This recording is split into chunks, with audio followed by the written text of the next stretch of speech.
by the ringing of the bells. Good morning, everyone. Good morning and welcome. Happy Pride. Thank you to everyone here in the pews and everyone joining in with us online. I am Reverend Karen LeBlanc. I minister to this congregation as we minister to each other here. Good morning, kids. We are a people creating beloved community here at First Unitarian.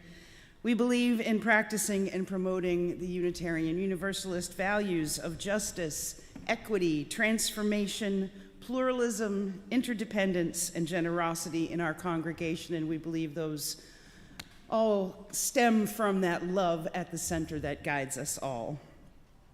We are people of purpose here in this church. We work to make sure everyone feels welcome in this meeting house. And if what you hear today resonates with you, we hope you'll consider becoming part of this way cool community of seekers and keepers of this wicked long dream. First Unitarian Universalist Church in New Bedford recognizes that the land we inhabit and enjoy sits on the unceded ancestral land of the Wampanoag. We give respect to the people of the First Light and their ancestors, and we honor them in our church. Couple little housekeeping announcements before we begin. Join us for coffee hour after the service. It's going to be fun. There will be cake. We are streaming live on YouTube, as you know. Jess has asked me to please tell you if you are going to write a check to our church that it does not say UUNB. Please write First Unitarian Church in New Bedford or First Unitarian Church NB or just First Unitarian Church. They'll get it. They will no longer accept checks that just say UUNB, and we would like them to take our checks. If you are paying money towards your pledge by putting cash in the basket, we don't know that it's yours and that it's paying on your pledge. So please keep that in mind. We will have envelopes at each side of the building here. If you want to use cash, put it in an envelope, put your name on it, and write pledge across the top of it. Okay, now, next week, Cora is going to be here talking about Triworks and My Mother's Table. Is that what you... Singing in My Mother's Kitchen. So it's going to be a lot of stories about Maggie, I'm sure. Some great singing that we're going to hopefully do together. So please join us for that. And Anna, you've got something to tell us about jazz service. Come on up. Whichever's you're comfortable with. Hi, I'm Anna, and I'm making an announcement for the Outreach Committee in regards to the upcoming 42nd Annual Jazz Concert. We're still in need of volunteers and donations for the raffle baskets and gift card tree. I've made a flyer with a QR code that'll take you to the volunteer sign-up form that's posted on the bulletin board in the parish hall. I've also printed the form out so those of you who prefer paper can look over the rolls and then sign up on the sheet that's also posted on the bulletin board. Thank you. Thanks, Anna, and thank you for all the enthusiasm you're bringing to your outreach role. And finally, if you will put your phones and other electronic devices into worship mode, we will get started here by lighting our chalice. Who would like to light our chalice? Come on. You got a haircut.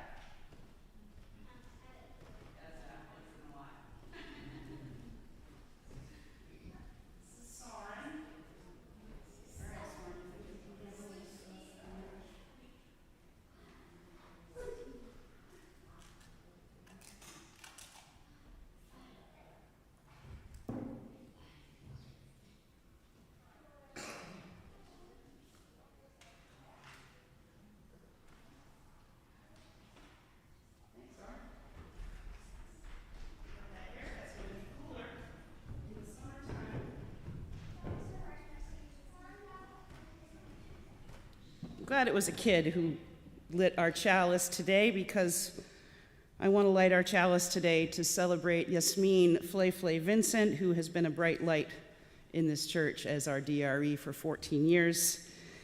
Yes, thank you for your service to our congregation and our community. You have been a linchpin here holding us together in so many ways. So we thank you and appreciate you for all you've done. Our opening words: we gather today like wildflowers, each with our own unique qualities from the diversity of our separate lives into this beloved community. Here may we plant the seeds of tomorrow. Here may we grow our hearts, minds, and spirits. Here may we harvest joy and flourish together. Indeed. Now, all right, we've got Eric Kilburn today. Thank you very much, Eric.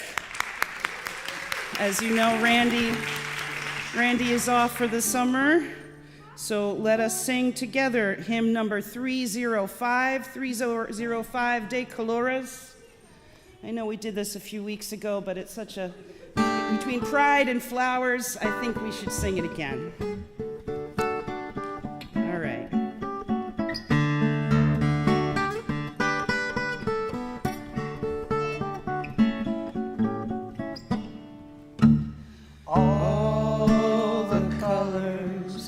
The colors we see in the springtime with all of its flowers, all the colors.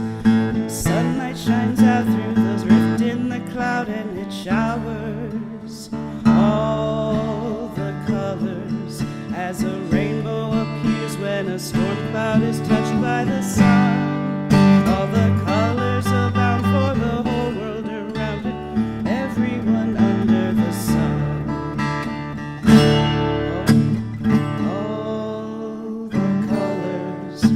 The colors of people parading on by with their banners, all the colors, yes, the colors of pennants and streamers and plumes and bandanas, all the colors, yes, the colors of people now taking their place in the sun, all the colors abound for the whole world around and for everyone under the sun.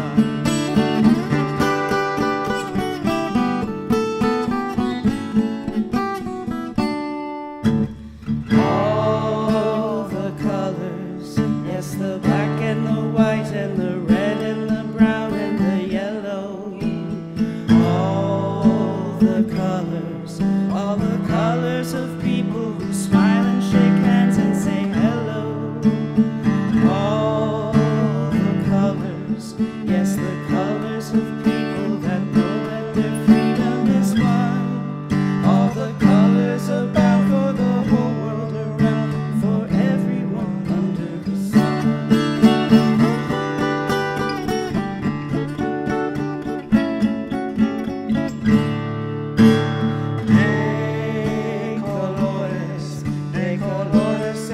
En los campos en la primavera, de calores son los parabillos que tienen bandera afuera, de calores es la corriente de lucir, y los dulces colores de muchos colores me gustan a mí, por eso los grandes amores de muchos colores me gustan a mí. Thanks, Eric. See, even like 900 days of Duolingo, and I still can't do that. All right, take the time now to greet one another.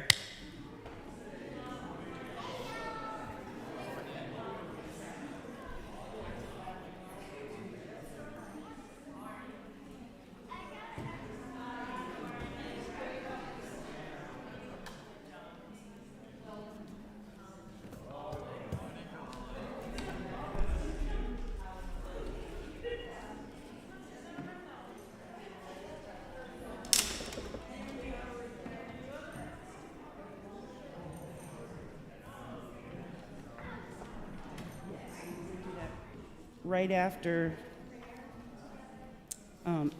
we do I'm going to tell the story about Maja Capek right after this, and then we're going to do it. So I'll send someone outside when we're ready to, or we could just bring the flowers downstairs, and after church they can each take one. Oh, sure. All right, now let's read our covenant, which is printed in your order of service. Yeah, why don't you stand up? It feels like that's the right thing to do. We come together as a religious community, upholding freedom of conscience, right relationship, and the inherent worth of all people.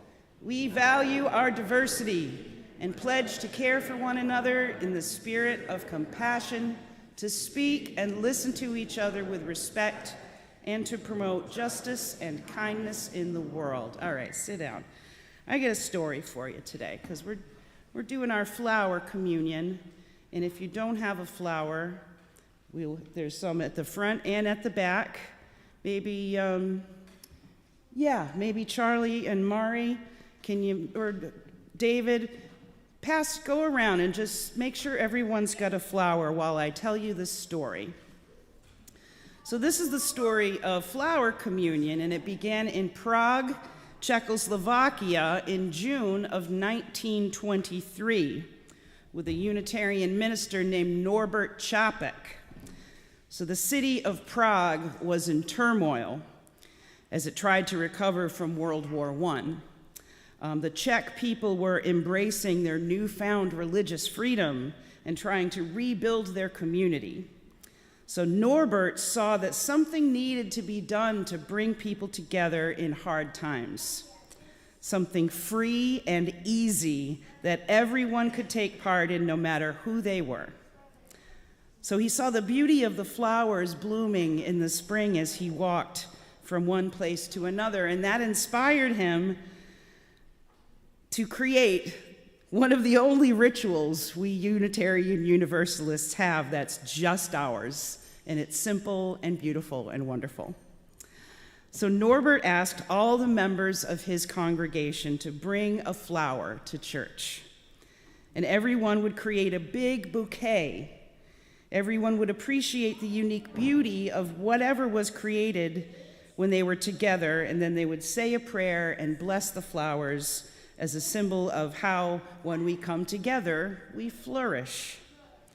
Many different flowers make a beautiful bouquet, and many different people make a beautiful community. All have value, and all are important. The service was very successful, touching many people deeply. It became and remains a tradition in UU churches all over the world.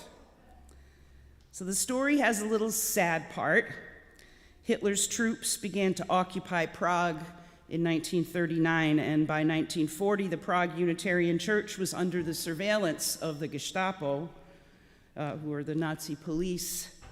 And Reverend Capek and his Unitarian Church, as you can imagine, were not popular with the Nazis. Their court records state that Capek was too dangerous to the Reich for him to be allowed to live. Imagine. In 1942, Norbert Capek was taken to Dachau and died there in the gas chambers. But in 1939, Maja Capek, Norbert's wife, and a minister herself, brought the flower communion service to the United States. And guess what? One of the first churches she brought it to was right here in New Bedford. She actually served our church for several years as minister to the Unity Church. So, and this has been done now in Unitarian churches all over the continent. And even though Norbert may have died, his touching ritual and his strong belief in affirming and celebrating the importance of everyone lives on today thanks to his wife, Maja. And that's why we have a room named after her downstairs, the Maja Capek room. Only took me 10 years to get it done. So now this is the part where we do our flower communion. So if everyone has a flower now, we're all going to come forward and we're going to put it into this central vase here. And then have a seat. So first, yeah. You can figure it out. Eric, you want to give us a little bit of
Look what we've created.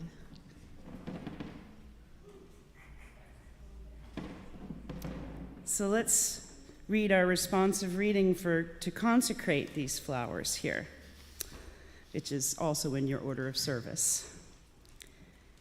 These flowers we see before us, they come in many shades and colors.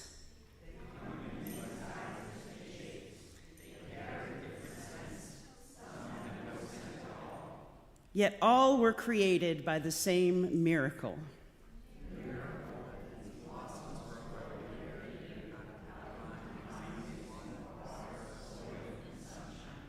Our lives are miracles as well. Despite our trials and disappointments, people come every year to celebrate Flower Communion.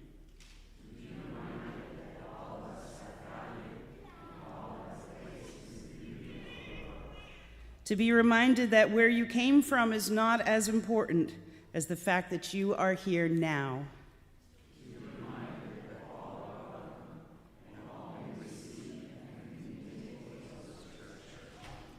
We come to be a part of something greater than ourselves. Come on, young lady, you got a flower for our flower bouquet? Laura, how nice of you to show her what to do. There you go, put it right in there. Got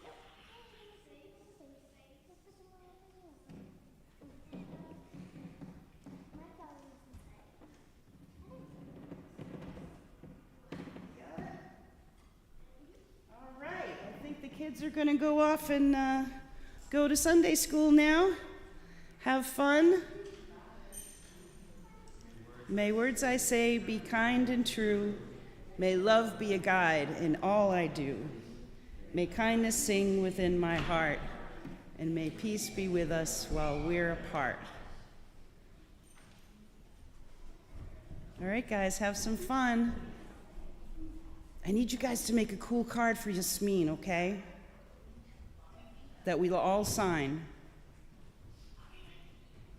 All right. Now let us enter the spirit of prayer and meditation. So this was the communion prayer that Dr. Capek wrote.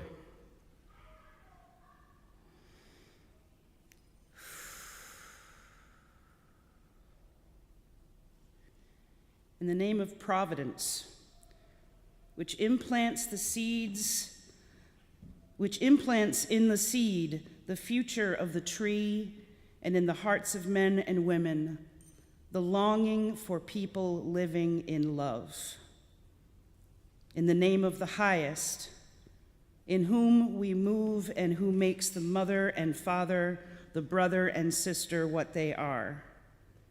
In the name of sages and great religious leaders who sacrificed their lives to hasten the coming of peace and justice, let us renew our resolution, sincerely, to be real brothers and sisters, regardless of any kind of bar which estranges us.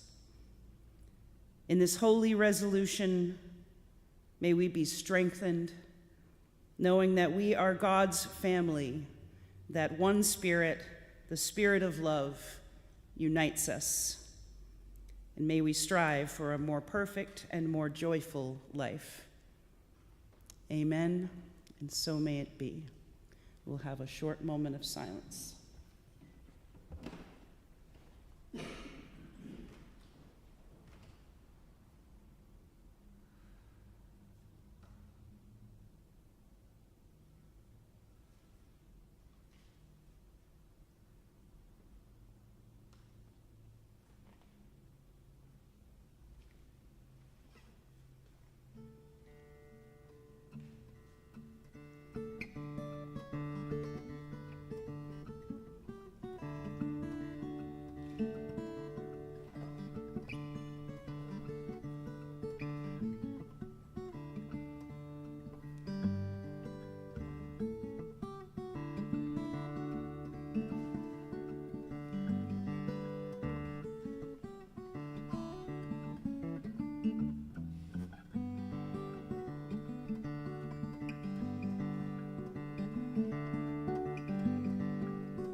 Now, our second responsive reading to bless our flowers. Blessed be the flower that triumphs at last over the snows, over the centuries, over the heavy feet of cattle and of soldiers, treading down the fragile places of the earth.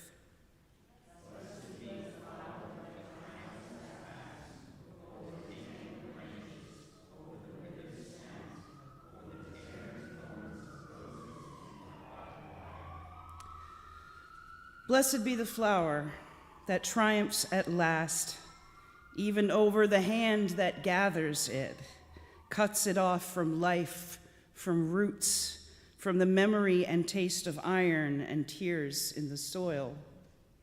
Blessed be the flower that triumphs at last, over the closed rooms that surround its home, over efforts to investigate its wild truth, over the vain words of priests and poets. Blessed be the flower that triumphs at last, over us, over pasts and futures, over words and silences, over deaths and lives, placing them all in their proper place, restoring to all things their joyful smallness. Blessed be the flower that triumphs at last. Now is the time in our service where we ask you for your kind donations to this church. Before we get started, though, I'm going to have David LeBlanc come up and give us a quick little talking to.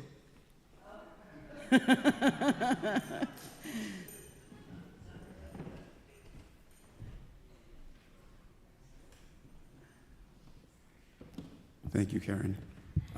I just wanted to give a brief word on pledging.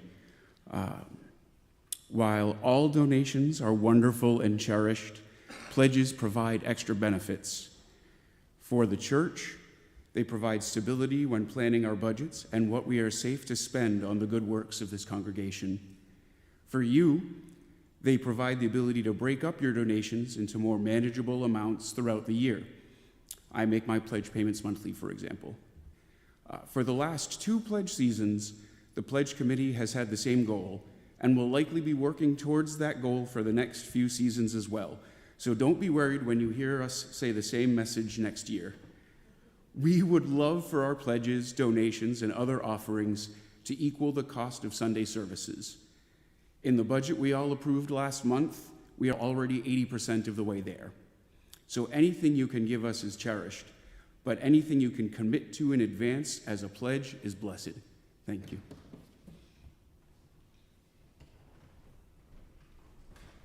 Thanks, David. Oh, and now we will take our collection.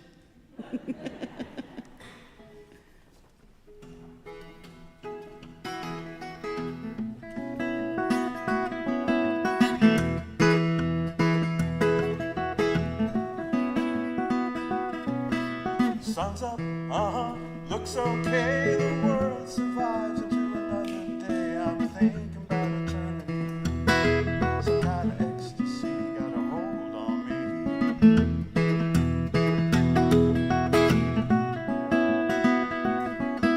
I had another dream about the lions at the door. They weren't half as frightening as they were before. I'm thinking about eternity, some kind of ecstasy got a hold on me.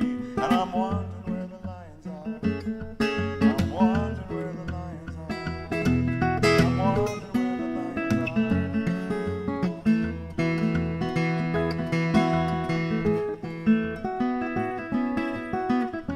Wind, waters, trees, waves coming through. You being me, I'll be in you. Together in eternity.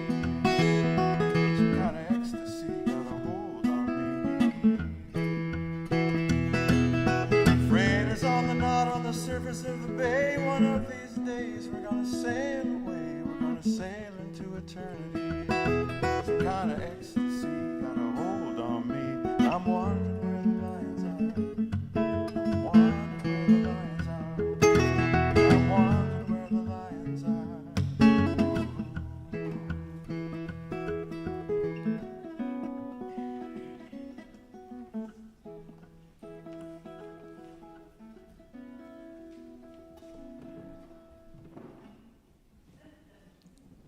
Thanks, Eric.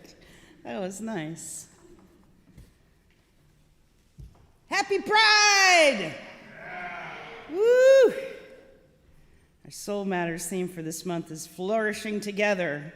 So what better time to celebrate the amazing diversity of people represented in our congregation and our community and sealing it with our flower communion.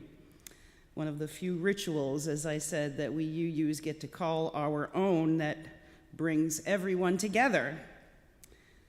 I love the symbolism of the flower communion, taking something fragile and beautiful, a sign of hope and growth, something we choose to represent our individuality, and we add each flower one by one until it becomes this blessed, bright bouquet, so much sturdier when all those flowers are leaning up against each other, right?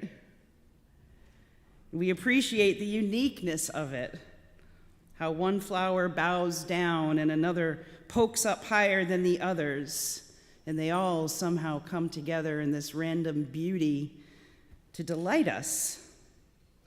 And then we each take a little part of that out into the world. What a simple and beautiful thing to do. And isn't that a sort of perfect description of a congregation, right? We each bring something different and unique to this place. Some are cultivated, some are wild, but each of us is fragile and beautiful. Each of us caught in a perennial cycle of seasons, each of us being reborn over and over. And when we gather all that beauty and bounty on a Sunday, we create something more beautiful still. When all the colors of our different lives and experiences get to sit next to each other, complement each other, support each other to stand up stronger and longer than any one of us could manage alone. That's what church does. This church, anyhow. And the same is true for our LGBTQIA plus community. And it's why we celebrate Pride Month. Because none of us has ever been able to do this alone, my friends. And this community knows how much more powerful we are when we stand together, when we see ourselves represented out in the world, when we have others to lean on who actually understand. We flourish when we stick together, right? So we celebrate Pride Month to commemorate the 1969 Stonewall uprising in New York City, honoring the trailblazers who fought for LGBTQ plus equality. And it's a dedicated time to uplift those voices, celebrate queer culture, and continue the ongoing advocacy for equal rights and independence. And acceptance, independence, where'd that come from? And I've told the story of the fearless Marsha P. Johnson, one of the main instigators of that riot that changed everything from this pulpit before. But as we witness the desecration of some of our national monuments like Stonewall by this administration, I want to talk a little bit about what the LGBTQIA plus community has given us. Lots of the things that can't be erased because they have become embedded in our culture. There's a content creator I follow on TikTok named Ashley, and she teaches me so much about history, especially Black history, that I never knew. And she posted about Pride Month recently, and she had said that she's been thinking a lot about how much of our culture comes directly from queer people and how we don't really think or talk about it enough. She said, Pride Month conversations end up being about survival. And that survival matters, that history matters, the violence matter, the rights matter. But I've been sitting with something else. What people actually built. Because when I look at queer history, especially Black queer history, what stands out for me isn't what people survived, it's what they created while surviving it. She talks about the ballroom culture, which was a vibrant underground subculture of Blacks and Latinos in the mid-20th century in New York City. Black and Latino queer communities built entire worlds for themselves when the rest of society was telling them they didn't belong.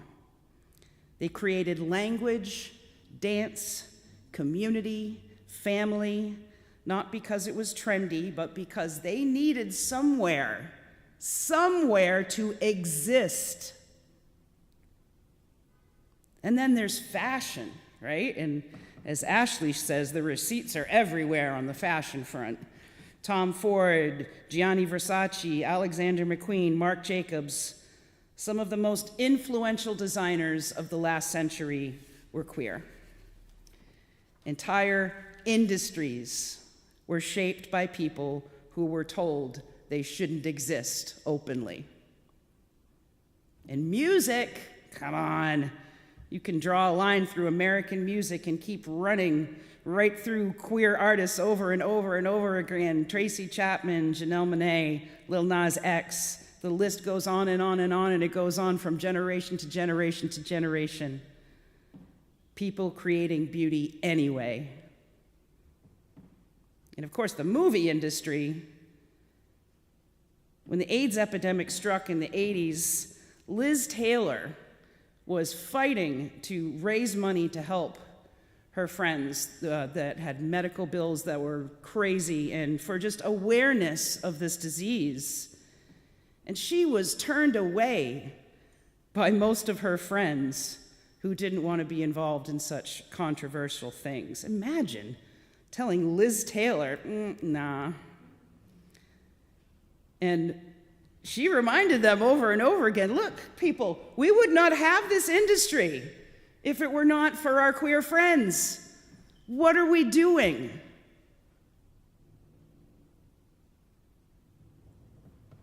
Ashley goes on to say that this country has spent a very long time telling queer people who they couldn't be, who they couldn't love, where they were allowed to exist. And somehow through all of that, queer people just kept making art, kept making music, kept making films, kept making language, kept making community, kept making family. So to my LGBTQIA+ folks, let me say, we are proud people who come from a long tradition of builders, people who took rejection and built community, people who took exclusion and built culture, people who took being told no and created entire worlds. That is our inheritance. Not just the struggle, not just the pain, not just the fight. Our inheritance is the creativity, the joy, the beauty, the culture, the fact that people kept creating extraordinary things in a world that was not kind to them. So flourishing together is what we're talking about today. And in my lifetime, I was born in 1970, I witnessed the AIDS epidemic and the religious right's demonization of queer culture, telling people that our society would just fall apart if everyone just loved who they loved. That was a while ago now. I think we're going to be okay. As it grew and more people came out, the world magically kept turning. And when gay marriage was first legalized in Massachusetts, no lightning bolts struck anyone from the sky. People weren't marrying their dogs. All the other stuff that they said was all these terrible things that were going to happen if, God forbid, people get to marry who they love. Somehow, LGBTQ folks made our cities better, more accepting, and safer places for everyone. And still, after all this progress, after all the creativity, if we're up to the people in power right now, they couldn't build a big enough closet fast enough to jam us all back into. You know it. But they can't erase what has already happened, because now we are woven into the fabric of society and in the world, too. There is very little that queer folk have not touched in our culture or influenced. And the community stands strong and flourishes together like so many beautiful flowers, ever blooming. So now we've talked a little bit about flowers, about flower communion, and we've celebrated Pride. So let's wrap this up by getting back to that theme of flourishing together. First, let me say how happy I am with our new members and how proud I am of the warm and welcoming community that we've built here. And last week, I got to watch and feel something amazing happen in our sanctuary. Who was here last week? Come on. Ed, you're going to get it right now. Ed Rooney hosted and physically built the puppets from the puppet service from last week, and it was just fabulous. As I said in the newsletter, this service was like finding a $100 bill in an old coat. It seemed like every day there's some fresh hell waiting for us.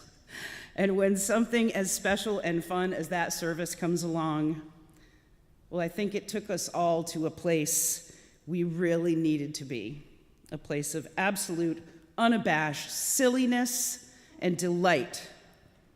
And I felt the weight of the world being lifted in that space and time.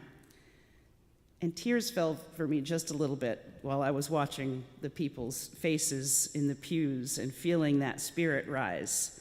And that joy is still sticking to me. It made me think how rare that can be, how important it is to find multiple ways to bring joy and surprise into our lives, especially when times are difficult and it seems like there's so much negativity. It made me realize how deeply I needed that, and maybe you did too. So let's make a little congregational pact to make room this summer and always for excursions of pure delight, to follow joy wherever it leads, or follow nothing nowhere and see what happens and see if joy might just slip out. To look for opportunities to do something you've never done before. We are so blessed to live right here, my friends, in this beautiful area where there are tons of things to do for low or no money. You can talk to the Director of Parks and Recreation and Beaches over there if you don't know where these things are. Choose to find your happiness where you can, when you can, and even better if you are surprised when it happens, where and when you find it, when you venture out and just see what unfolds. Now, before we go, I want to speak finally about that person that has made us flourish together here for 14 years. I'm so sad she is not here today, and that is our outgoing Director of Religious Education, Yasmin Flay Vincent. Yaz has been a friend of mine for even longer than she's been the RE director here. We've got to watch her kids grow up. We've watched the profound and wonderful effect she's had on the kids in our program and on the people of our congregation. Her services are the best, all right? Her solstice service is always so much fun. Her stories make us laugh and cry and think really hard. And her positive energy, her make-it-work attitude, such a teacher, her creative spirit, and her endless patience that I envy so much has been a huge boon to our community here. She's going to be really missed in that role.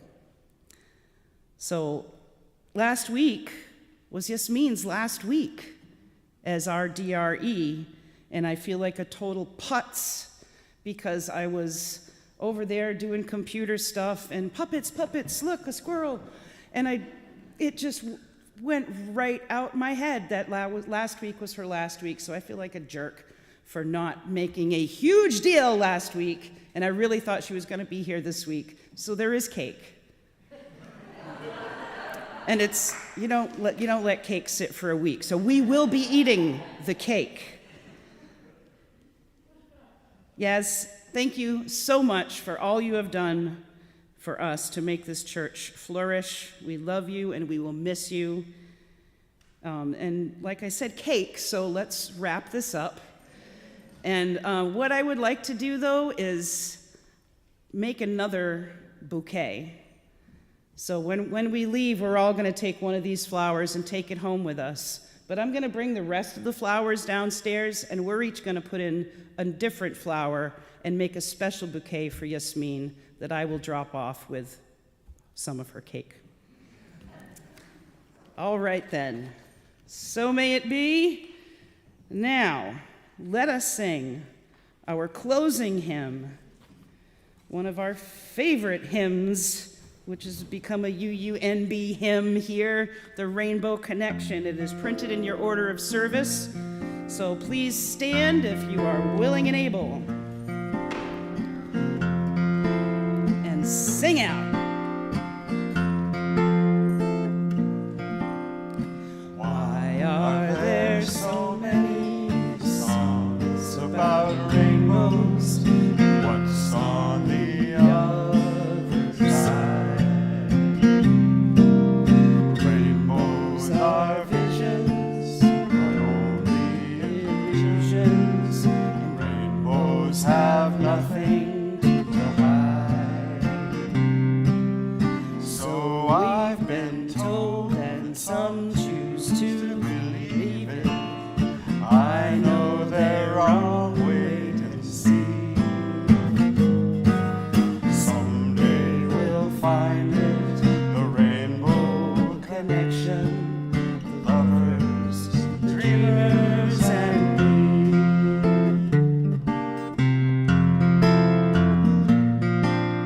Who said that every wish heard and answered when wished on the morning star? Somebody thought of that, and someone believed it. Look what it's done so far. What's so amazing that keeps us stargazing? And what do we think we might see? Someday we'll find it, the rainbow connection, the lovers, the dreamers, and me. All of us under its spell. We know it's probably magic.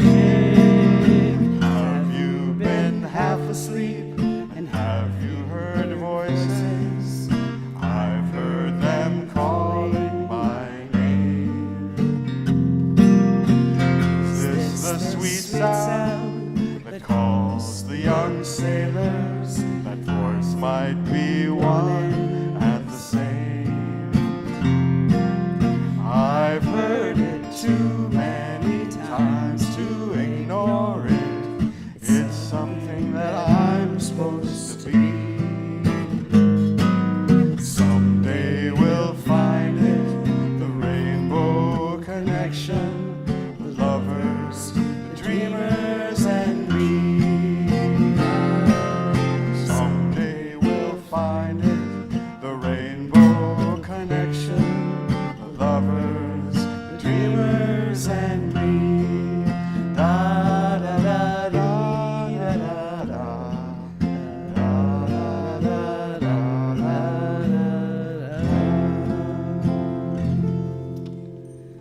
Have a seat. Thanks, Eric. Closing words are from Lynn Unger. What a gathering. The purple tongues of iris licking out at spikes of lupin. The orange crepe skirts of poppies lifting over buttercup and daisy. Who can be grim in the face of such abundance? There is nothing to compare, no need for beauty to compete.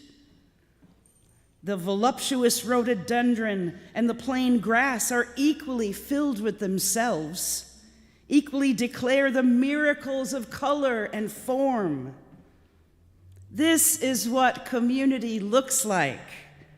This vibrant jostle, stem by stem, declaring the marvelous joining. This is the face of communion, the incarnation once more gracefully resurrected from winter. Hold these things together in your sight. purple, crimson, magenta, blue. You will be feasting on this long after these flowers are gone. And now, as we leave our service, please come up and take a different flower from the one that you put in there and take it home with you.